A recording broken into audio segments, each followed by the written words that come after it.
ভালো জিনিসটা আল্লাহর রাস্তায় দান করতে হবে, ভালোটা। আমরা অনেকে যেটা করি, সবচেয়ে খারাপটা দান করি। ফর এক্সাম্পল, আমের বাগান আছে আপনার, তো আপনি ভাবলেন যে কিছু গরিবদেরকে দান করবেন। যেটা করে আমাদের দেশে সবচেয়ে পচা যেগুলো, ওইটার একটা বস্তা করে।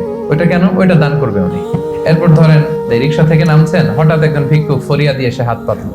তো এখন আপনি ভালো মানুষ, আপনি দান করেন, দিতে চাচ্ছেন, তো পকেট থেকে টাকা বের করে খুঁজতেছে যে সবচেয়ে পুরাতন নোট কোনটা। তারপরে দেখবেন যে 5 টাকার স্কচ টেপ দিয়ে লাগানো থাকে না ছেঁড়া নোটগুলো, ওইটা খুঁজে যে ওইটা দিব। তো এইটা যদি করেন, এটা আপনি ভুল করছেন, কারণ এই দানটা বেসিক্যালি আপনি আল্লাহ তাআলাকেই করছেন।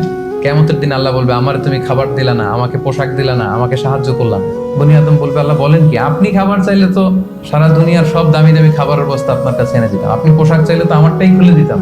আল্লাহ বলতেন, ওই যে অসহায় পীড়িত দুস্থ সুবিধা বঞ্চিত মানুষগুলোকে খাওয়ালে আমাকে খাওয়ানো হতো, তাদেরকে পড়ালে আমাকে পড়ানো হতো। তো এই যে আপনি ছিঁড়া নোটটা যে গরিবের হাতে দিলেন, আসলে ওইটা আল্লাহরে দিছেন আপনি, এটা কখনোই করবেন না। আল্লাহ তাআলা বলছেন, ওয়ালা তায়াম্মামুল খাবিসা মিনহু তুনফিকুন, খারাপটা আল্লাহরে দিও না, আল্লাহর রাস্তায় ভালোটা দিবে। সবচেয়ে ভালোটা যদি আপনি আল্লাহর রাস্তায় দিতে না পারেন, তাহলে আপনি ইমানদারি হতে পারবেন না। তাই আমরা ভালোটা দিব খুঁজে খুঁজে। আপনি আম বাগানের মালিক, আপনি সবচেয়ে টসটসে পাকা এক বস্তা আম আপনি কালেক্ট করবেন, যে এটা আপনি দান করবেন। ধরেন যে 10 টাকার কচকচে নোট নিয়ে আপনি সবসময় ঘুরলেন এবং এটা প্ল্যান করলেন যে যখন দিব এই চকচকে 5 টাকার নোটটা দিব, কারণ আল্লাহ বলেছেন সবচেয়ে ভালোটা আমার রাস্তায় দাও। তো এই অভ্যেসটাকে আমরা একটু করতে পারবো।